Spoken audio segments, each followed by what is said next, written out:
पिछले एपिसोड में हमने शियाफान के बारे में जाना था क्योंकि उसने घोस्ट सेट को ज्वाइन कर लिया होता है और वो पिछले 10 सालों से घोस्ट सेट के अंदर ही अपनी कल्टीवेशन सीख रहा है, जिस वजह से वो काफी ज्यादा पावरफुल भी बन चुका है। जिसके बाद उसके मास्टर ने उसे ये ऑर्डर दिया था कि उसे किसी तरह का खास ट्रेजर लेने के लिए जाना है जिसके पीछे ह्यूमंस भी आएंगे और जिसके पास भी वो ट्रेजर होगा वो सबसे ज्यादा पावरफुल बनकर सामने आएगा। इसलिए डीमन सेट जो होता है उसे कैसे भी करके वो ट्रेजर चाहिए ही था ताकि वो ह्यूमन को हरा कर पूरी दुनिया पे अपना कब्जा कर सके। पर शियाफान ने भी वांग से वादा कर लिया होता है कि मैं कैसे भी करके उस ट्रेजर को यहाँ पर ला कर ही रहूंगा। इसके बाद यहाँ से ये एपिसोड शुरू होता है। तो इस एपिसोड की शुरुआत में हम चान शेंग सेट का सीन देखते हैं जो कि 4 डीमन सेट में से एक सेट है और इसी के बारे में पिछले एपिसोड में वांग बता रहा था कि वो हमारे सेट से थोड़ा सा ज्यादा पावरफुल है। इसके बाद वहाँ पर चान शेंग सेट का जो एल्डर होता है वो उस टाइम को याद कर रहा होता है जब किन्यू सेट के मेन एल्डर ने वहाँ पर अपनी जूजियान स्वॉर्ड का इस्तेमाल करते हुए कई सारे डीमन का वहाँ पर खात्मा कर दिया था। इस चीज को याद करके उसे बहुत ज्यादा गुस्सा आ रहा होता है क्योंकि उस लड़ाई के अंदर उसके सेट के कई सारे लोग मारे जा चुके थे और उसी के बाद से उसका सेट धीरे धीरे करते हुए कमजोर पड़ते जा रहा है। इसलिए वहां पर वो ये डिसाइड करता है कि अब कैसे भी करके मुझे वो ट्रेजर हासिल करना ही पड़ेगा। एक बार मेरे पास वो ट्रेजर आ जाए उसके बाद तो मैं सारे के सारे लोगों से अपना बदला ले लूंगा। मुझे अपने सेट के जितने भी खास डिसाइपल हो सकते हैं उन सभी को वहां पर भेजना चाहिए ताकि वो सभी मिलकर उस ट्रेजर को लाने की कोशिश कर सके क्योंकि हमारे सेट की सारी उम्मीदें बस उस ट्रेजर के ऊपर ही डिपेंड करती है। अगर इस बार भी वो हमारे पास नहीं आया तो हमें नहीं लगता कि आगे चलकर ये सेट उतना ज्यादा मजबूत रह पाएगा। बाकी सारे दुश्मन हमारे सेट के ऊपर हमला करके इसे खत्म करने की कोशिश कर देंगे और सेट का एल्डर होने की वजह से मेरी जिम्मेदारी है कि मैं अपने सेट को प्रोटेक्ट करूं और इसे सबसे ज्यादा पावरफुल बनाऊं ताकि दुश्मन हमारे सेट का नाम सुनते ही कांप जाए और ये चीज तो मैं कैसे भी करके ही रहूंगा। उसके बाद हम एक गांव का सीन देखते हैं जहाँ पर फॉर्च्यून टेलर और जूई भी होते हैं, जहाँ से नजदीक ही वो वेस्टर्न स्वैम्प आता है जहाँ पर सारे के सारे लोग जमा होने वाले हैं क्योंकि वहीं पर वो ट्रेजर आएगा। वहां आने के बाद जूई जो होती है फॉर्च्यून टेलर से पूछ रही होती है कि क्या सच में ये वेस्टर्न स्वैम्प इतना ज्यादा खतरनाक जगह है जहाँ पर काफी सारे कीमती ट्रेजर है, यहाँ पर जरूर कोई ना कोई खास ट्रेजर तो होगा ही, तभी तो सारे के सारे लोग यहाँ पर आना चाहते हैं ताकि उस ट्रेजर को हासिल कर सके। जिस पर फॉर्च्यून टेलर जो होता है उससे कह रहा होता है ये वेस्टर्न स्वैम्प जितना ज्यादा अच्छा दिखाई देता है उतना ही ज्यादा खतरनाक है। यहाँ पर लाखों की तादाद में पॉइजनस बीस्ट वगैरह हैं जो एक सेकंड के अंदर लोगों की जान लेने के लिए यहाँ पर तैयार रहते हैं। और हाँ, जैसा कि तुमने कहा कि वहाँ पर कोई खास तरह का ट्रेजर है तो ये बात भी बिल्कुल सही है, लेकिन वो ट्रेजर अभी तक के बॉर्न नहीं हुआ है, उसे बॉर्न होने में थोड़ा सा टाइम लगेगा। एक बार अगर वो ट्रेजर बॉर्न हो जाए तो उसके बाद उस ट्रेजर को छीनने की सारे लोगों में हुड़ मच जाएगी, सारे लोग अपनी पूरी ताकत का इस्तेमाल करेंगे ताकि उस ट्रेजर को छीन सके और उस टाइम जो तबाही होगी उसका तो अंदाजा भी नहीं लगाया जा सकता। उस टाइम न जाने कितने इंसान और डीमन मारे जाएंगे उसकी तो गिनती तक नहीं होगी क्योंकि तुम अभी देख सकती हो कि अभी तक के तो ट्रेजर यहाँ पर बॉर्न हुआ ही नहीं है और अभी से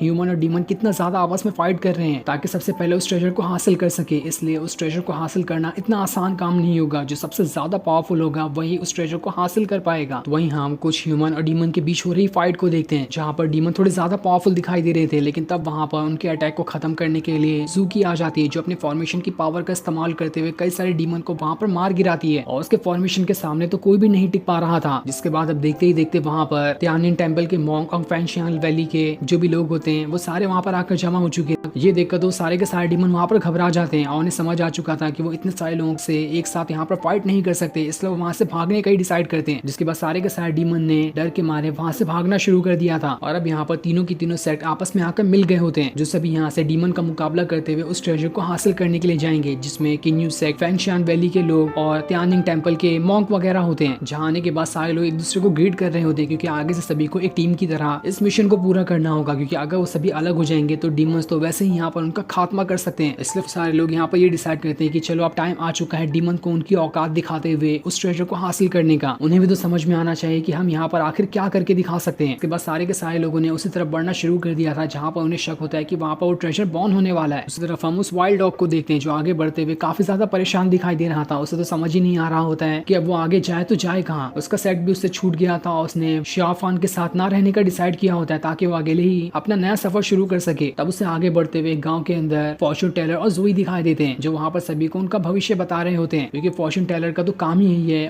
उनका भविष्य बताना पैसों के बदले। जो देखकर तो वो जो वाइल्ड डॉग होता है सोच रहा होता है ये लोग तो यहाँ पर बिल्कुल फ्रॉड कर रहे हैं, ऐसा थोड़ी पॉसिबल है कि कोई भी किसी का फ्यूचर बता दे, ये तो बिल्कुल नामुमकिन के बराबर है। इन लोगों को पैसा देना बिल्कुल पैसे की बर्बादी होगी। और इतना कहने के बाद वो वहाँ से चला जाता है। जिसके बाद वहाँ पर चान शेंग सेट के डिसाइपल आ चुके थे जो सभी यहाँ पर आकर इस गाँव वाले को भगाने वाले होते हैं। ये देखकर गाँव के जितने भी लोग होते हैं वहाँ पर चान शेंग सेट के सभी लोगों से कह रहे होते हैं तुम लोग यहाँ पर हर बार आते हो, हमें परेशान करने की कोशिश करते हो, इसलिए आज हम तुम्हें नहीं छोड़ने वाले। जिसके बाद वो लोग वहाँ पर चान शेंग सेट के जो डिसाइपल होते हैं उनसे फाइट करने की तैयारी करने लगते हैं, लेकिन वो लोग वहाँ पर कुछ भी नहीं कर पाते और चान शेंग सेट के डिसाइपल ने उन सभी को वहाँ पर मारकर दूर फेंक दिया होता है। जिसके बाद वहाँ पर जो एक सीनियर डिसाइपल होता है सारे अपने साथियों से कह रहा होता है एक एक को पकड़कर यहाँ पर खत्म कर दो, अगर वो यहाँ से भाग जाते हैं तो ठीक है, लेकिन अगर किसने भी यहाँ पर रुकने का डिसाइड किया तो वो जिंदा नहीं बचना चाहिए। जो सुनकर तो सारे के सारे लोग वहाँ से भागना शुरू हो जाते हैं। तब वहाँ पर जूही के पास एक यंग मास्टर आता है जो कि वांडू सेक्ट का यंग मास्टर है, जो खुद भी एक डीमन सेक्ट ही है, 4 डीमन सेक्ट में से एक। और इस यंग मास्टर का नाम वू यान होता है, जो यहाँ पर आने के बाद जूही से कह रहा होता है क्या तुम मेरा भविष्य देखकर बता सकती हो कि जिस रास्ते में मैं अभी जा रहा हूँ वहाँ पर मुझे जाने के बाद सक मिलेगी भी या फिर नहीं, क्योंकि मैं अभी यहाँ से वेस्टर्न स्वाम्प के अंदर ही जा रहा हूँ ताकि वहाँ से देख सकूँ कि आखिर वहाँ पर चल क्या रहा है। फिर जूही जो होती है वो उसे कह रही होती है क्यों नहीं, मैं तुम्हें बता सकती हूँ कि आगे तुम्हारा लक अच्छा होने वाला है या फिर बुरा, लेकिन उससे पहले तुम्हें तुम्हारा नाम इस पेपर के ऊपर मुझे लिख कर देना होगा। तभी वहाँ पर चांगशेंग सेकेंड जो डिसाइपल होते हैं वो सभी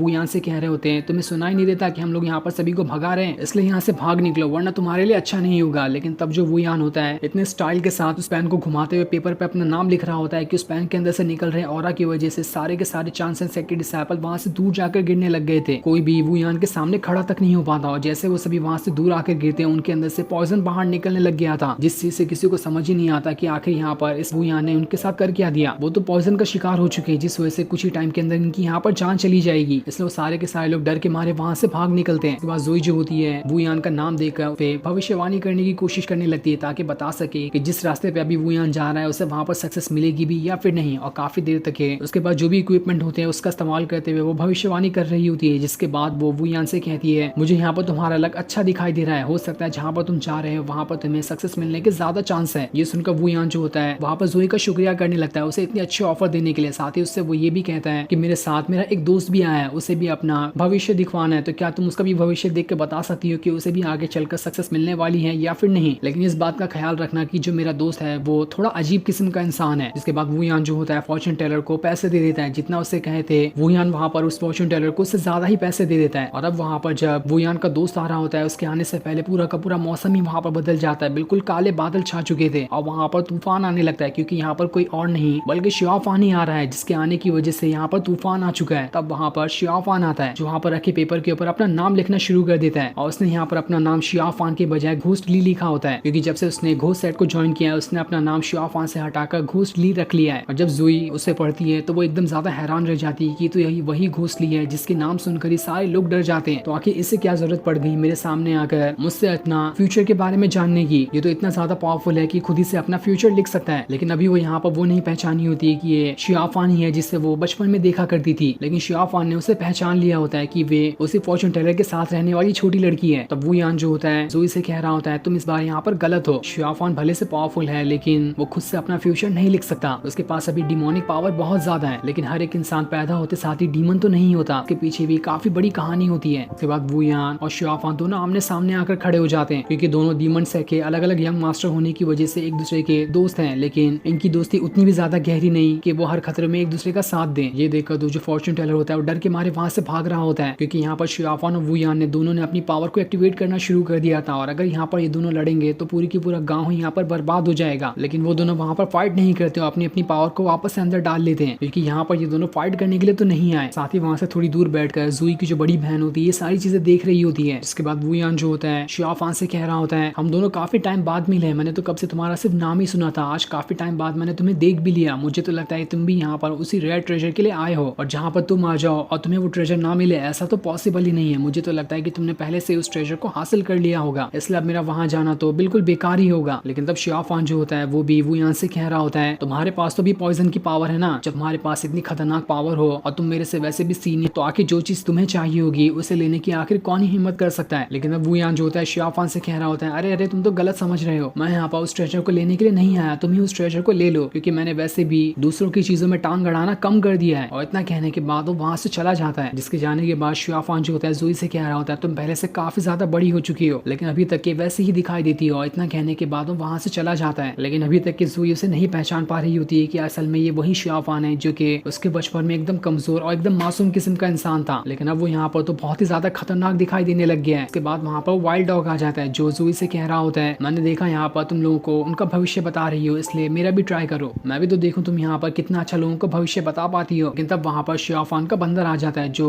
वाइल्ड डॉग को वहाँ पर भगाने की कोशिश कर रहा होता है, क्योंकि उससे उस वाइल्ड डॉग के इंटेंशन सही नहीं दिखाई दे रहे थे। इसके बाद जोई जो होती है वाइल्ड डॉग को देखकर कह रही होती है तुम्हारी शक्ल तो बहुत ही ज्यादा अजीब है, मैंने ऐसे इंसान को लाखों में एक को देखा होगा और जितनी अजीब तुम्हारी शक्ल है उतनी अजीब ही तुम्हारी किस्मत किस्मत भी है। मुझे नहीं लगता कि आगे चल के तुम्हारे पास कोई भी लक आने वाला है। तुम जहाँ पर भी जाओगे वहाँ तुम्हारे साथ मुसीबत ही चलेगी। ये सुनकर तो वाइल्ड डॉग को काफी ज्यादा गुस्सा आ जाता है। वो वहाँ पर चिल्लाना शुरू कर देता है कि तुम तो किसी काम के नहीं हो, तुम खाली यहाँ पर लोगों को बेवकूफ बनाने का काम करती हो, इसलिए मैं तो तुम्हें यहाँ पर तुम्हारे इस काम को करने के पैसे भी नहीं दूंगा। इसके बाद वो वहाँ से जाने लगता है, लेकिन जैसे वो थोड़ी दूर आता है वहाँ पर शियाफान का बंदर आ जाता है जो पूरे गुस्से के साथ वाइल्ड डॉग के ऊपर अटैक करना शुरू कर देता है ताकि उसके अंदर से उसके पैसे छीन सके। जिसके बाद उसके अंदर से पैसे निकाल कर जूही को लाकर दे देता है। ये देखो तो वाइल्ड डॉग भी हैरान था कि आखिर ये बंदर किसका है जिसके अंदर इतनी ज्यादा ताकत आ चुकी है जो मुझसे पंगा लेने के लिए आ गया। लेकिन अभी वो यहाँ पर शांत हो जाता है और उसे कहता है देख लेना, मैं बाद में आकर तुमसे इसका बदला जरूर लूंगा। और इतना कहने के बाद वहाँ से चला जाता है। इसके जाने के बाद जूही जो होती है उस बंदर से कह रही होती है तुम्हारा बहुत बहुत शुक्रिया, तुमने तो यहाँ पर मेरा काम आसान कर दिया। जिसके बाद वो उसे खाने के लिए कुछ दे देती है। ये देखकर तो बंदर भी काफी ज्यादा खुश हो गया था, इसलिए वो खाने की चीज लेकर वहाँ से शियाफान के पास जाने के लिए निकल जाता है। तब वहाँ पर जूही की बड़ी बहन आती है जो जूही से कह रही होती है तुम इतनी बड़ी हो गई हो लेकिन अभी तक तुम कैंडी वगैरह खाया करती हो, तभी तो तुमने अपनी कैंडी इस बंदर को दे दी। तब अपनी बड़ी बहन को देखकर तो जूही वहाँ पर काफी ज्यादा खुश हो जाती है। उसके बाद वो सभी भी वहाँ से वेस्टर्न स्वाम्प पे जाने के लिए निकल जाते हैं। दूसरी तरफ हम चांगचेंग के डिसाइपल को देखते हैं जो सभी उसी वेस्टर्न स्वाम्प के अंदर होते हैं। वहाँ आने के बाद वो किसी खास जगह की तलाश कर रहे होते हैं। जिसके बाद अपने साथियों से कहते हैं जल्दी से जाकर हमारे एल्डर को इस बारे में बताओ कि हमें सही रास्ता मिल चुका है जहाँ पर हमें वो ट्रेजर मिल सकता है। इधर जूही अपनी बड़ी बहन के साथ वहाँ से उसी वेस्टर्न स्वाम्प के अंदर आ जाती है। जहाँ आने के बाद उससे पूछ रही होती है कि क्या तुम मुझे बता सकती हो कि ये अजीब सी जगह कैसी है और यहाँ पर तुम मुझे क्यों लेकर आई हो। लेकिन अभी वहाँ पर उसकी जो बड़ी बहन होती है उसे कुछ भी नहीं बताती और उसे कह रही होती है बस तुम शांत रहो, तुम्हें धीरे धीरे करते हुए सारी चीजें मालूम पड़ जाएगी। लेकिन जैसे वो सभी थोड़ी दूर आते वहाँ पर कई सारे मॉन्स्टर ने उन्हें वहाँ पर घेर लिया था। लेकिन तब वहाँ पर जूही की जो बहन होती है वो अपने ऑरा को एक्टिवेट करते हुए सारे के सारे मॉन्स्टर का वहाँ पर 1 सेकंड के अंदर ही खेल खत्म कर देती है। तब वहाँ पर वो यान आता है। यहाँ पर आने के बाद जूही की बड़ी बहन से कह रहा होता है तुमने तो मुझसे कहा था कि तुम मेरे साथ किसी इंपॉर्टेंट काम को डिस्कस करने के लिए आओगी, लेकिन तुम तो अभी तक वहाँ पर आई ही नहीं और देखो तुम मुझे यहाँ पर मिल गई हो। जिस पर जूही की जो बड़ी बहन होती है वो यान से कह रही होती है तुम्हें पता है 3 दिनों पहले मेरे ही हुआन सेट का डिसाइपल 10,000 पॉइजन सेट के किसी बंदे के हाथों मारा गया था। उसके पास भी पॉइजन की पावर थी, तो इसलिए मुझे शक है कि उसे मारने वाला कोई और नहीं बल्कि वो तुम ही थे। जिस पर वो यान कह रहा होता है आखिर मैं अपनी पॉइजन की पावर का इस्तेमाल करते हुए तुम्हारे सेट के डिसाइपल को क्यों ही मारूंगा। वैसे भी ये मैटर हमारे वांडू सेट के रिलेटेड कुछ भी नहीं है, हमारी सेट की तो तुम्हारे सेट के साथ कोई दुश्मनी भी नहीं, तो आखिर मैं तुम्हारे वहाँ पर जाकर डिसाइपल को क्यों ही मारूंगा। इसलिए तुम्हें मामले की पहले अच्छे से जांच कर लेनी चाहिए कि आखिर किसने वहाँ पर ऐसी हरकत करने की कोशिश की। इससे जूही की जो बड़ी बहन होती है वो जूही से कह रही होती है तुम थोड़ी देर के लिए यहाँ पर रुको, मैं कुछ टाइम में यहाँ पर वापस आती हूँ। और इतना कहने के बाद वो वहाँ से चली जाती है। अब वहाँ पर काफी तेज बारिश होना स्टार्ट हो गई थी जिस वजह से फॉर्चून टेलर और जूही एक पेड़ के नीचे आकर खड़े होते हैं। तब वहाँ पर शियाफान का बंदर भी आ जाता है जिसका मतलब साफ था कि शियाफान भी यहीं कहीं आसपास ही होगा। तब वहाँ पर वाइल्ड डॉग आता है जिसके पास एक छतरी भी थी। वो वहाँ पर आने के बाद जूही को भीगते हुए देखकर ये सोच रहा होता है कि जैसे मैं इसके पास जाऊंगा और ये मेरे पास छतरी देखेगी तो वो काफी ज्यादा खुश हो जाएगी और मेरे सामने आकर विनती करने लगेगी कि मुझे भी अपनी छतरी में ले लो। तब उस टाइम मैं थोड़ा नखरे दिखाने के बाद उससे अपनी छतरी में ले लूंगा। लेकिन जैसे ही वो ये सारी चीजें सोच रहा होता है उसके कुछ कहने से पहले जूही जो होती है उससे कह देती है तुम अपनी छतरी अपने पास रखो, मैं यहाँ पर ऐसे ही ठीक हूँ। जो सुनकर तो वाइल्ड डॉग भी एकदम ज्यादा हैरान रह जाता है कि इसने तो मुझे ऑफर दिए बगैर ही यहाँ पर रिजेक्ट कर दिया। पर तब भी उसे यहाँ पर जूही के ऊपर दया आ गई होती है, इसलिए वो अपना अम्ब्रेला जो होता है जूही को दे देता है ताकि वो यहाँ पर भीग कर बीमार ना हो जाए। ये देखकर जूही जो होती है वाइल्ड डॉग से कह रही होती है तुम तो बहुत अच्छे इंसान हो जो तुमने यहाँ पर मेरी मदद की। ये सुनकर वाइल्ड डॉग जो होता है उससे कह रहा होता है मैं और अच्छा इंसान ऐसा कभी हो ही नहीं सकता, तुम जानती भी हो मैं एक डीमन सेट से आता हूँ, मैं बहुत ही बुरा इंसान हूँ जो कि इंसानों के लिए बहुत ज्यादा बड़ा खतरा है, मैं तो तुम्हारे जैसे लोगों को मार डालता हूँ, कोई भी मेरे सामने नहीं टिक पाता। ये सुनकर जो फॉर्चून टेलर जो होता है वो वहाँ पर वाइल्ड डॉग का ही मजाक उड़ाना शुरू कर देता है कि तुम और लोगों के लिए खतरनाक होगे, ऐसा तो कभी हो ही नहीं सकता, जरा अपनी शक्ल को तो देखो, तुम ऐसी शक्ल लेके सिर्फ बच्चों को ही डरा सकते हो, उसके अलावा कोई भी तुमसे थोड़ी डरेगा। जो सुनकर तो वाइल्ड डॉग को भी काफी ज्यादा गुस्सा आ रहा होता है और वो वहाँ पर फॉर्चून टेलर को मारने वाला होता है, लेकिन तब भी वो वहाँ पर रुक जाता है क्योंकि उसके मारने से पहले ही फॉर्चून टेलर पीछे मुड़ते हुए पानी में जाकर गिर चुका था, इसलिए वो वहाँ पर उसका मजाक उड़ाना शुरू कर देता है। जिसके कुछ टाइम बाद वहाँ पर बारिश भी खत्म हो चुकी थी और जैसे बारिश वहाँ पर खत्म होती है वहाँ पर शियाफान के बंदर को अजीब सा तालाब दिखाई देता है जो कि असल में वो तालाब नहीं बल्कि एक मॉन्स्टर का घर था जिसके अंदर से वो मॉन्स्टर निकल कर अपनी पूरी पावर को एक्टिवेट करते हुए वहाँ पर वाटर को कंट्रोल करना शुरू कर देता है। जिसके बाद वो वहाँ पर अपने रियल फॉर्म में आ चुका था और वहाँ पर आने के बाद जूही के ऊपर अटैक कर देता है। पर जैसे उसका अटैक यहाँ पर लगता है इससे पहले वहाँ पर उसकी बड़ी बहन आ जाती है जो उस मॉन्स्टर के ऊपर अटैक करते हुए उसे वहाँ से दूर फेंक देती है, लेकिन तब भी वो बचकर वहाँ से भाग रहा होता है। पर जैसे वो वहाँ से भागकर दूर जा पाता है इससे पहले वहाँ पर शियाफान आ जाता है जो दूर से ही अपनी पावर का इस्तेमाल करते हुए जैसे अपनी मुट्ठी बंद करता है वो पानी वाला मॉन्स्टर शियाफान से बहुत ही ज्यादा दूर था, लेकिन तब भी वो शियाफान की मुट्ठी बंद करने की वजह से वहां पर उसकी पूरी बॉडी के चीथड़े उड़ गए होते हैं और वो एक ही सेकंड के अंदर वहां पर मारा जाता है। उसके बाद वहां पर शियाफान आता है जो जोई से कह रहा होता है क्या तुम यहाँ पर ठीक हो, और अब यहाँ पर वुयान भी आ चुका था जो वहां पर आने के बाद उस मॉन्स्टर को देख रहा होता है, जिस वजह से उससे पता चलता है कि ये मॉन्स्टर भी यहाँ पर मारा जा चुका है। उसके बाद शियाफान, वुयान और जोई की जो बड़ी बहन होती है वो तीनों आपस में आकर एक साथ खड़े हो जाते हैं। ये देखकर तो फॉर्चून टेलर भी हैरान था कि आखिर ये तीनों एक साथ मिल कैसे गए, इन सभी के तो सेट बिल्कुल अलग अलग है, तो आखिर इसके पीछे वजह क्या हो सकती है। उसे लग रहा होता है कि हो ना हो जोई की जो बड़ी बहन है वो